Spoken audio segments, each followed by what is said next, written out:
Tu t'es déjà demandé pourquoi, après plus d'une décennie passée dans une salle de classe, la plupart des gens sortent de l'école sans vraiment savoir qui ils sont, comment fonctionne le monde ou comment réellement gagner. Ce n'est pas un échec du système. C'est son design. Tu n'étais jamais destiné à être puissant. Tu étais destiné à obéir. Dès l'instant où tu t'es assis pour la première fois sur cette petite chaise en plastique, le conditionnement a commencé. Lève la main. Demande la permission. Mémorise. Ne questionne pas. Obéis à la cloche comme un prisonnier. Conforme-toi ou sois puni. Ce n'est pas de l'éducation.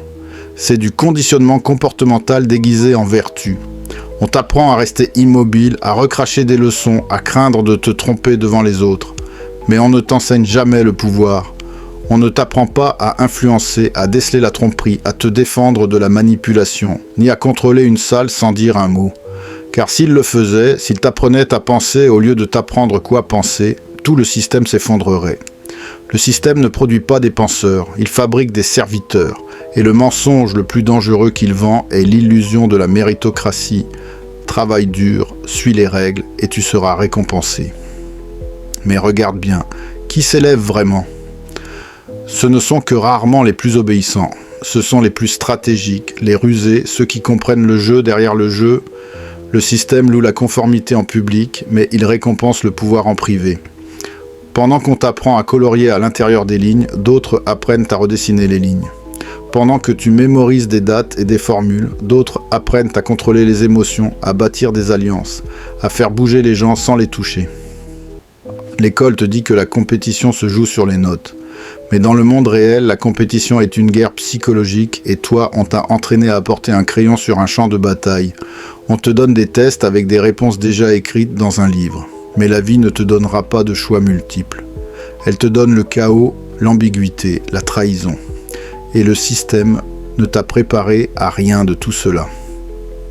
À la place, il t'a enseigné la peur. Peur de l'échec, peur de te démarquer, peur d'être différent, et pire que tout, peur du pouvoir. Tu es puni pour avoir parlé trop fort, pour avoir remis en question l'enseignant, pour avoir pensé de manière indépendante. Ils appellent à ça de l'irrespect, mais en vérité, c'est de la rébellion. Et la rébellion est la graine de la souveraineté, alors ils l'écrasent tôt. L'enfant bruyant est étiqueté perturbateur. L'observateur silencieux est dit asocial. Le curieux est qualifié de distraction. On ne t'entraîne pas à diriger, on t'entraîne à performer, non pas pour la maîtrise, mais pour les applaudissements.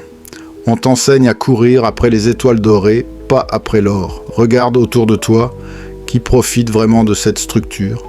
Ni les élèves, ni les professeurs. C'est l'institution elle-même, ce système sans visage, qui se nourrit de ta soumission et qui ensuite te jette dans l'âge adulte, sans carte, sans armes, sans savoir comment survivre, sans que quelqu'un te dise quoi faire. On te donne un diplôme et on appelle ça une libération. Mais ce n'est que la fin d'une prison et le début d'une autre. Dette, obéissance, désespoir silencieux. Le système scolaire est une usine. Son produit est la prévisibilité. Son ennemi, c'est l'individu souverain. Et donc, de la première leçon jusqu'à l'examen final, on te façonne non pas en toi-même, mais en ce que le système trouve commode, gérable, prévisible, remplaçable. La vérité qu'ils ne t'enseigneront jamais est celle-ci. Le pouvoir ne se trouve pas dans le fait de connaître les réponses, mais dans le fait de questionner le postulat. Comprendre que chaque structure, chaque règle, chaque programme est conçu avec une intention. Et cette intention n'est que rarement ta liberté. Tu dois apprendre à lire entre les lignes. Quand on t'enseigne l'histoire, demande. De quelle version s'agit-il ? Quand on t'enseigne l'économie, demande. Qui profite de ce modèle ? Quand on t'enseigne la morale, demande. Qui a défini ces règles ? Les véritables éduqués ne sont pas ceux qui accumulent les diplômes, mais ceux qui voient l'architecture cachée derrière les illusions polies du monde. Et une fois que tu la vois, tu ne peux plus l'ignorer. Tu commences à reconnaître le jeu. Et alors, seulement alors, tu peux commencer à gagner. La plus grande ironie, ceux qui t'ont appris à craindre l'échec sont les plus grands des perdants. Ils ont échoué à te préparer à la négociation, à la trahison, au silence, à la stratégie. Ils t'ont appris à résoudre des équations, mais jamais à te résoudre toi-même. Ils t'ont appris à craindre les erreurs au lieu de t'apprendre à les transformer en armes. Et tout cela, chaque heure structurée, chaque test standardisé, chaque projet de groupe forcé, n'était pas une question de savoir. C'était une question de conformité. Apprends à être évalué. Apprends à chercher l'approbation. Apprends à attendre des instructions. Voilà les habitudes d'un esclave, pas d'un stratège. Et pourtant, la plupart défendront ce système avec passion, parce qu'il leur a donné une identité, un sentiment d'appartenance. Mais ce qu'il a pris en retour était bien plus grand. Il leur a pris leur tranchant, leur clarté, leur instinct. Alors demande-toi, qu'est-ce que l'école t'a réellement donné que tu n'aurais pas pu trouver gratuitement dans un livre, dans une bataille ou dans le silence ? Qu'est-ce qu'elle t'a offert que la vie elle-même, avec ses risques, ses erreurs et ses expériences brutes, n'aurait pas pu forger ? As-tu déjà remarqué que tes instincts sont sacrés ? Ils sont ta dernière défense contre la domination. Et une fois que tu les retrouves, une fois que tu réalises que tu n'es pas né pour suivre les règles, mais pour les écrire, tout change. Tu ne demandes plus la permission de penser, de parler, d'agir. Tu deviens dangereux. Et c'est cela, plus que tout, que le système craint. Mais le danger, le vrai, ne naît pas seulement de la rébellion, il naît de la rébellion éclairée. De l'élève qui commence à questionner non seulement les réponses, mais toute la structure. Ce type d'esprit ne peut pas être modelé, il ne peut pas être acheté avec des honneurs, ni intimidé par la punition. Il est immunisé contre la honte, immunisé contre les louanges. Et c'est précisément ce qu'ils craignent, l'esprit ingouvernable. Parce qu'un esprit ingouvernable ne peut pas être transformé en rouage. Il voit la machine telle qu'elle est, et pire encore, il commence à la démonter. Voilà pourquoi le système se précipite pour te coller une étiquette dès que tu dévies. Si tu es trop silencieux, on dit que tu es troublé. Si tu es trop bruyant, on dit que tu es instable. Si tu marches sur ton propre chemin, on dit que tu es perdu. Mais tout cela n'est qu'une stratégie, car une fois que tu acceptes leur étiquette, tu acceptes leur autorité. Ils ne t'enseigneront jamais comment fonctionne réellement l'autorité. Ils te montreront des uniformes, des titres, des diplômes, des grades, comme si le pouvoir était accordé par une cérémonie. Mais le vrai pouvoir n'est pas déclaré, il est reconnu. Et cette reconnaissance ne vient pas d'un certificat, mais du silence qui suit quand tu parles, du respect implicite quand tu entres dans une pièce, du poids que tes mots portent quand tu en dis peu. Ce genre de pouvoir ne peut pas s'enseigner à l'école, car il ne peut pas être produit en masse. Il s'acquiert dans la solitude, dans l'échec, dans la poursuite acharnée de la compréhension des gens, des schémas, de la politique et de la douleur. Et le système ne peut pas risquer de produire trop de ces individus, car eux ne suivent pas, ils dirigent. Alors, à la place, on t'enseigne l'obéissance déguisée en collaboration. On t'apprend la répétition déguisée en maîtrise. On loue la docilité et on appelle ça du bon comportement. Mais ce qu'ils font réellement, c'est extraire la sauvagerie de ton esprit. Ils savent qu'un esprit sauvage est un esprit dangereux. Que si tu portes encore en toi cette faim de questionner, de défier, de te gouverner toi-même, alors ils ont échoué. Alors ils t'inondent de distractions. Clubs, bruit, notes, projets sans fin, tout pour te garder occupé, tout pour t'anesthésier. Parce que le silence engendre la réflexion, et la réflexion engendre l'éveil. Ils préfèrent te divertir que t'éclairer. C'est pourquoi les voix les plus fortes à l'école sont rarement les plus sages. Ce sont les plus obéissantes. Comprends ceci. L'école ne crée pas des leaders. Elle crée des employés. Elle n'enseigne pas la souveraineté. Elle enseigne la dépendance. Chaque année passée dans ce bâtiment émousse tes instincts naturels. Ta capacité à te faire confiance est remplacée par le besoin de validation. Et quand tu sors, on te remet un papier qui certifie ta loyauté au système, pas ton intelligence, pas ton courage, pas ta sagesse, et encore moins ton pouvoir. Ils veulent que tu sois utile, pas unique, prévisible, pas puissant, inoffensif, pas souverain. Et si tu as déjà ressenti qu'à l'école quelque chose en toi était étouffé, brisé, ce n'était pas ton imagination, c'était ta résistance. La dernière étincelle de ce toi qu'ils essaient d'éteindre. Tu n'es pas né pour être poli. Tu n'es pas né pour attendre l'approbation. Tu n'es pas né pour rester silencieux pendant que la médiocrité est applaudie et la lâcheté récompensée. Tu es né pour voir, pour questionner, pour défier. Et c'est précisément ce que l'école punit. L'élève qui remet en question l'autorité est exposé en exemple. Celui qui pose la question dangereuse est vite détourné. Celui qui refuse de jouer le jeu est isolé. Ce n'est pas de l'éducation, c'est du contrôle social. Il est plus facile de modeler 10 000 citoyens obéissants que de faire face à un seul esprit éveillé. Alors ils enterrent ton feu sous la honte. Ils t'apprennent à craindre ton intensité. Mais cette intensité n'est pas le problème, c'est la solution. La prison la plus efficace est celle que tu défends toi-même. Celle qui te convainc que c'est pour ton bien. Que sans elle, tu n'es rien. Que tu dois ton identité à ce qui t'a enchaîné. Et c'est pourquoi tant de gens protègent le système scolaire avec autant d'émotion. Parce qu'admettre qu'il les a trahis, ce serait admettre qu'ils ont été dupés. Et l'ego ne le supporte pas. Alors ils rationalisent. Ils disent que l'école a fait d'eux ce qu'ils sont. Qu'elle n'est pas parfaite mais nécessaire. Mais voici la vérité. La plupart de ce que tu as appris à l'école peut être désappris en un mois. Et les choses que tu avais le plus besoin d'apprendre, comment gérer la trahison, comment lire une pièce, comment maîtriser tes émotions, comment penser par toi-même, n'étaient jamais au programme.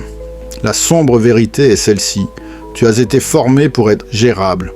Pas pour être excellent, pas pour être aiguisé, pas pour être libre, mais juste assez intelligent pour servir un système qui se nourrit de ton temps, de ton attention, de ton silence. On t'a appris à être aimé, pas à être respecté.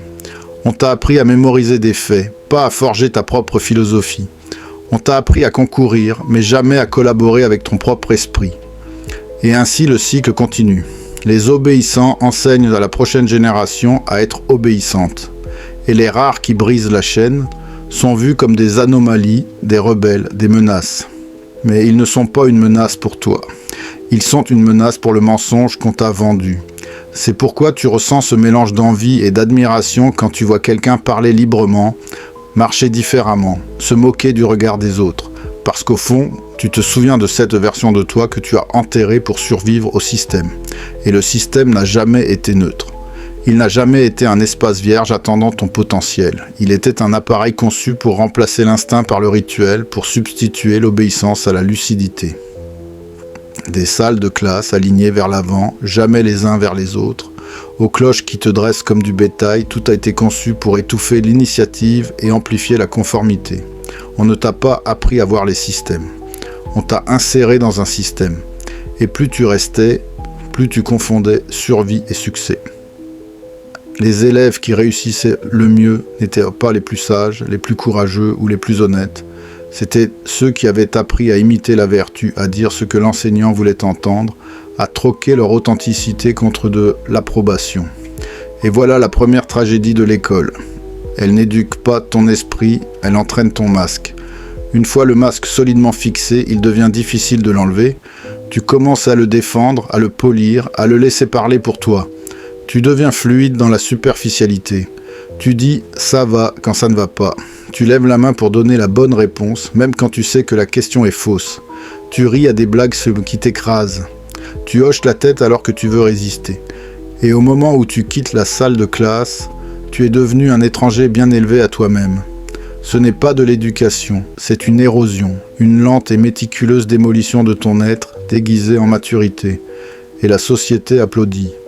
On te dit que tu es bien adapté, que tu réussis. Mais au fond, tu sens ce vide, ce manque silencieux, cette impression que quelque chose de vrai en toi a disparu. Ce qui manque, c'est ta souveraineté. Pas seulement ta capacité à choisir, mais ta capacité à voir clairement, sans filtre, à observer sans qu'on t'impose une conclusion, à parler sans mesurer tes mots à l'aune de ce qui est socialement acceptable. Et ce genre de clarté est dangereux. Il ne peut pas être prédit, il ne peut pas être manipulé. Voilà pourquoi il est délibérément omis de ton éducation. On t'a donné la théorie de l'économie, mais jamais appris comment l'argent fonctionne réellement. On t'a donné l'histoire des nations, mais pas l'histoire du pouvoir. On t'a donné des équations, mais pas de stratégie. Tu as été programmé pour être intelligent dans des voies étroites et contrôlables. Tout ce qui était trop vaste, philosophie, maîtrise de soi, persuasion, psychologie humaine, a été écarté ou stérilisé en jargon académique, parce qu'une population qui pense profondément devient difficile à domestiquer. Mais la plus grande manipulation n'est pas dans ce qu'on t'enseigne, elle est dans ce qu'on t'empêche de chercher. On te fait croire que l'ambition est arrogante, que le pouvoir est mal, que la pensée stratégique est immorale.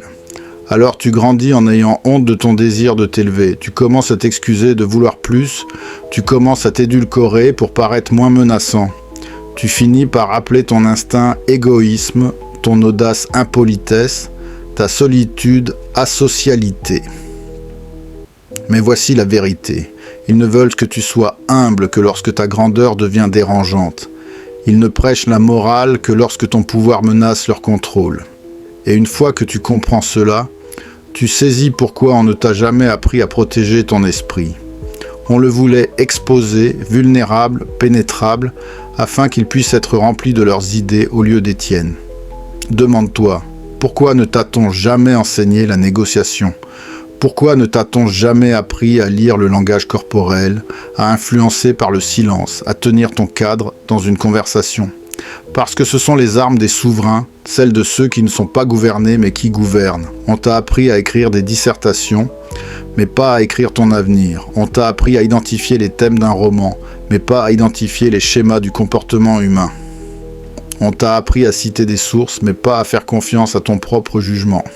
Et tout cela est intentionnel, parce qu'une fois que tu fais confiance à ta perception, ta vision devient immunisée contre la propagande. Tu commences à repérer la manipulation dans la publicité, les médias, la politique, les relations. Tu vois les ficelles, et le spectacle de marionnettes perd sa magie. C'est pourquoi l'éveil fait mal, car une fois que tu sors de la structure, tout ce qui est dedans paraît absurde. Tu vois des gens encore en train de courir après des notes, encore prisonniers des jeux de statut, encore en train de mesurer leur valeur à l'approbation institutionnelle. Et tu te demandes, ai-je déjà été comme ça ? Oui, nous l'avons tous été. Et c'est ce qui rend la révélation si brutale. Tu n'étais pas stupide, tu étais conditionné. Tu n'étais pas faible, tu étais entraîné à craindre ta propre force. Mais cela s'arrête au moment où tu décides que ça s'arrête. Au moment où tu cesses de demander la permission d'être puissant. Au moment où tu réalises que la plupart des choses qu'on t'a appris à respecter sont creuses. Titre, position, diplôme. Rien de tout cela ne garantit la sagesse. Et souvent, ceux qui s'en servent le font pour compenser ce qui leur manque. Vision, courage, profondeur. Alors voici ce qu'ils ne te diront jamais. Tu peux quitter la structure sans quitter le monde. Tu n'as pas besoin d'attendre un diplôme pour commencer ta véritable éducation. L'école n'était que l'acte d'ouverture. Les vraies leçons sont ailleurs. Dans les livres qu'on ne t'a jamais donnés, dans les mentors qu'on n'a jamais mentionnés, dans le silence qu'on a toujours essayé de remplir. Tu n'as pas besoin de leur permission pour penser clairement. Tu n'as pas besoin de leur approbation pour devenir dangereux. Tu n'as besoin que d'une seule chose, la volonté d'arrêter de prétendre.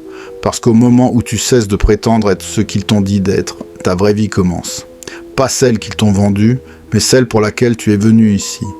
Et une fois que ta vraie vie commence, le monde se révèle à toi, non pas comme un lieu de justice ou d'équité, mais comme un champ de pouvoir, de levier et de perception. Et soudain, tu comprends pourquoi ils avaient besoin de te garder aveugle. Parce qu'au moment où tu entres dans cette arène les yeux ouverts, tu deviens imprévisible. Et l'imprévisibilité est dangereuse pour tout système fondé sur le contrôle.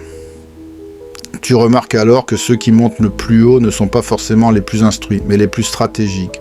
Ceux qui savent quand parler et quand se taire. Ceux qui savent plier sans se briser, flatter sans se soumettre, donner aux autres l'impression d'être puissants tout en prenant silencieusement le contrôle. Ces leçons ne se trouvent pas dans les manuels. Elles s'apprennent en observant, en échouant, en s'adaptant. Elles s'apprennent en désapprenant tout ce que l'école t'a dit être vrai. L'école t'a appris à craindre les erreurs, mais le pouvoir se construit sur l'échec calculé. L'école t'a appris à lever la main et attendre ton tour. Mais le monde récompense ceux qui saisissent leur moment. L'école t'a appris à te soumettre à l'autorité, mais l'influence appartient à ceux qui apprennent à devenir leur propre autorité. On t'a dit que le travail acharné mène au succès. Mais regarde bien, certains des gens qui travaillent le plus dur sont pauvres. Pendant ce temps, ceux qui comprennent la psychologie humaine, ceux qui savent vendre une idée, lire une salle, capter l'attention, eux montent. Ce n'est pas un accident, c'est le résultat d'avoir joué le vrai jeu pendant que tout le monde était coincé dans la répétition. Et ça, c'est la vérité qu'ils n'écriront jamais au tableau. As-tu déjà appris à maîtriser ton propre esprit ? On t'a donné de l'information, mais jamais la discipline. On t'a transmis des connaissances, mais sans direction. Résultat, tu es saturé, surstimulé, mais sous-préparé. Tu sais résoudre des problèmes abstraits dans un manuel de mathématiques, mais tu ne sais pas résoudre les problèmes émotionnels de ta propre vie. Tu peux réciter des dates, mais tu ne sais pas gérer ton temps. Tu peux définir la réussite, mais tu n'oses pas la poursuivre sans ressentir de culpabilité. Voilà ce qui arrive quand on entraîne l'intellect, mais qu'on néglige la volonté. Quand on enseigne la logique sans stratégie, la vertu sans vision, l'identité sans souveraineté. On ne t'a pas appris à devenir une personne de substance. On t'a appris à devenir une pièce fonctionnelle, remplaçable, prévisible, contrôlée. Comprends ceci. Le contrôle est toujours plus efficace quand il ressemble à ta propre idée. Et c'est là tout le génie de l'école moderne. Elle ne ressemble pas à une prison. Elle ressemble à une structure. Elle ressemble à un soutien. Elle ressemble à une préparation. Mais sous cette façade se cache une répression silencieuse, celle de ton instinct de diriger. Chaque fois que tu voulais défier, on t'a dit de respecter. Chaque fois que tu voulais t'évader, on t'a dit de te concentrer. Chaque fois que tu posais une question, on t'a redirigé. Et maintenant, après toutes ces années de conditionnement, tu hésites avant chaque décision. Tu doutes de ta propre clarté. Tu cherches à l'extérieur des réponses qui auraient toujours dû venir de l'intérieur. C'était ça le but, te faire douter de toi-même. Parce qu'un homme qui doute de lui ne dirige pas, il suit. Et pendant que tu doutais, d'autres agissaient. D'autres affûtaient leurs instincts, construisaient des alliances, testaient les limites. Ils apprenaient à lire les expressions, à frapper sans prévenir, à disparaître quand il le fallait. Voilà les vraies leçons du pouvoir, et personne ne te les donnera. Tu dois les prendre, non pas aux autres, mais à toi-même. Tu dois reprendre le feu qu'on t'a appris à craindre, le silence qu'on t'a forcé à combler, la solitude qu'on a appelée isolement. Car dans ce feu se trouve ta vision, dans ce silence, ta clarté. Merci de t'abonner et activer la cloche de notification.